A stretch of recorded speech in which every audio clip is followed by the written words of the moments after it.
안녕하세요. 오늘의 누림의 정찬수입니다. 오늘부터는 워치마니의 교회의 정통을 다루겠습니다. 오늘은 제1장 인도의 말씀을 교통하겠습니다. 서신서 중에서나 복음서 중에서나 요한이 쓴 것은 다 마지막 책들입니다. 물론 계시록은 성경의 모든 책 중에 마지막에 있는 책입니다. 신약의 마태복음과 마가복음, 누가복음, 세복음은 주 예수님의 이 땅에서의 행적을 쓴 것이고, 요한복음은 하늘로서 내려와 여전히 하늘에 계시는 인자를 말하는 책입니다.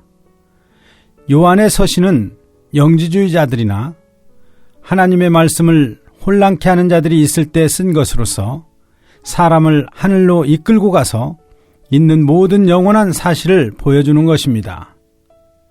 요한은 우리를 사람의 테두리에서 이끌어내어 하나님의 아들을 영접하게 합니다. 요한이 쓴 글에는 한 가지 특징이 있는데요. 그것은 곧 우리를 태초로 이끌고 가는 것입니다. 요한복음 1장 1절에서도 태초에 말씀이 계시니라 이렇게 말하고요. 요한 1서의 서신도 역시 시작이 생명의 말씀에 관하여는 라고 시작합니다. 그런데 요한계시록은 우리를 장차올 영원한 세계로 이끌고 갑니다. 요한의 복음은 육신을 입고 있는 하나님의 아들을 우리에게 보여줍니다. 그가 우리 가운데 계실 때 사람들은 그를 알지 못하여 단지 나사렛 예수로만 알았습니다. 요한이 우리에게 보여주는 것은 육신을 입고 있는 이 예수가 바로 태초에 계신 그분, 즉 하나님이라는 것입니다. 이것은 가장 깊은 내막의 사실입니다. 요한의 서신에서도 마찬가지입니다. 그분의 신분은 하나님의 아들이었고 그분의 직분은 그리스도였습니다. 그러나 사람들은 하나님의 아들을 알지 못했고 그리스도를 알지 못했습니다. 그러므로 요한의 서신에서는 특별히 이 두 가지를 제시하여 우리를 태초에 있는 가장 깊은 내막의 사실로 이끌고 가는 것입니다. 요한이 계시록을 쓸 때 세상은 어지러웠으며 로마 가이사 즉 시저의 잔악함은 최고도에 이르렀습니다. 그러므로 요한은 우리를 장차올 가장 깊은 내막의 상태로 이끌어 하나님이 이 세상을 보시는 관점을 우리에게 보여줍니다. 그러나 계시록에는 이 세상의 상태뿐만 아니라 교회의 상태도 나타나 있습니다.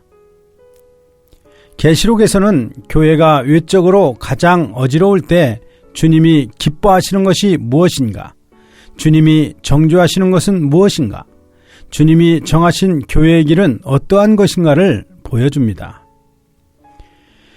교회의 유형은 역사적으로 다르게 나타나지만 주님이 원하시는 길과 상태는 무엇입니까? 이것이 바로 요한이 우리에게 보여주는 내막에 있는 원하심입니다. 성경 안에 두 무리의 7 서신이 있습니다.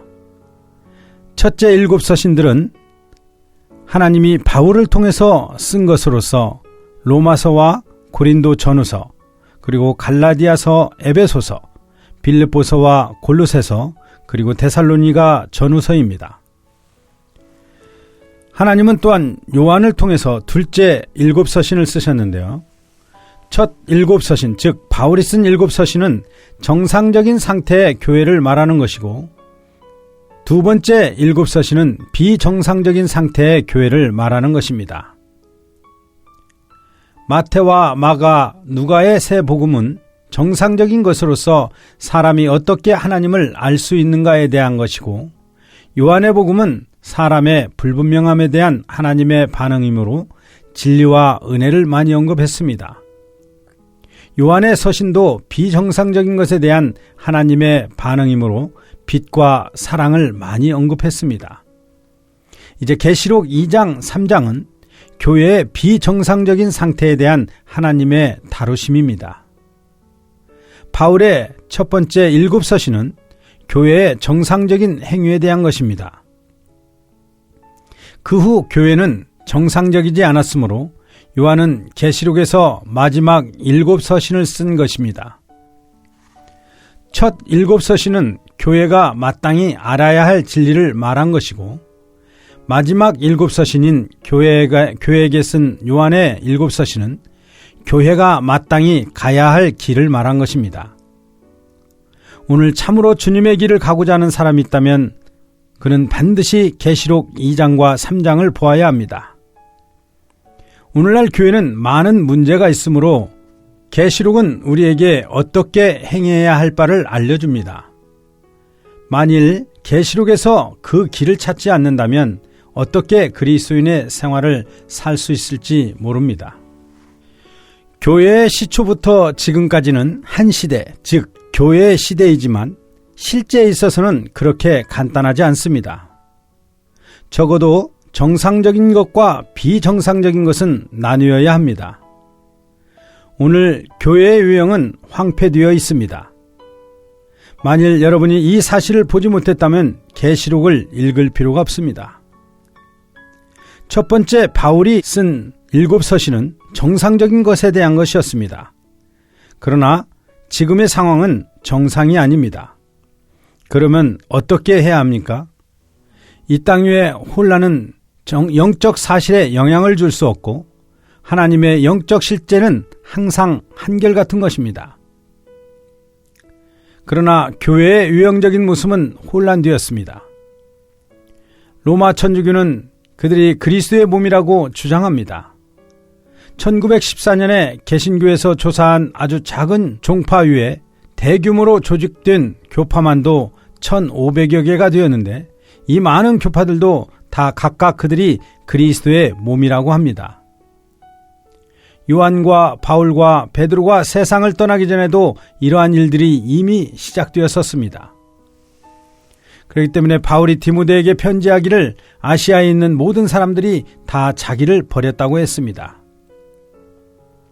디모데후서 1장 15절에서 바울이 이 말을 할 때 거기에 에베소 교회도 포함되어 있는 것입니다. 이러한 상태에서 하나님의 자녀들이 한 가지 구하여야 할 것은 우리가 어떻게 주님을 따르며 섬겨야 하는지, 우리가 어떻게 해야 하는가입니다. 어떻게 교회의 유형이 황폐할 때 우리는 과연 어떻게 해야 할 것인가를 물어보아야 합니다. 이제 계시록 2장과 3장은 우리가 가야 할 길을 제시해 줍니다. 우리가 참으로 하나님 앞에 구한다면 계시록 2장과 3장은 우리가 마땅히 해야 할 바를 알려줄 것입니다. 오늘은 여기까지 하겠습니다. 감사합니다.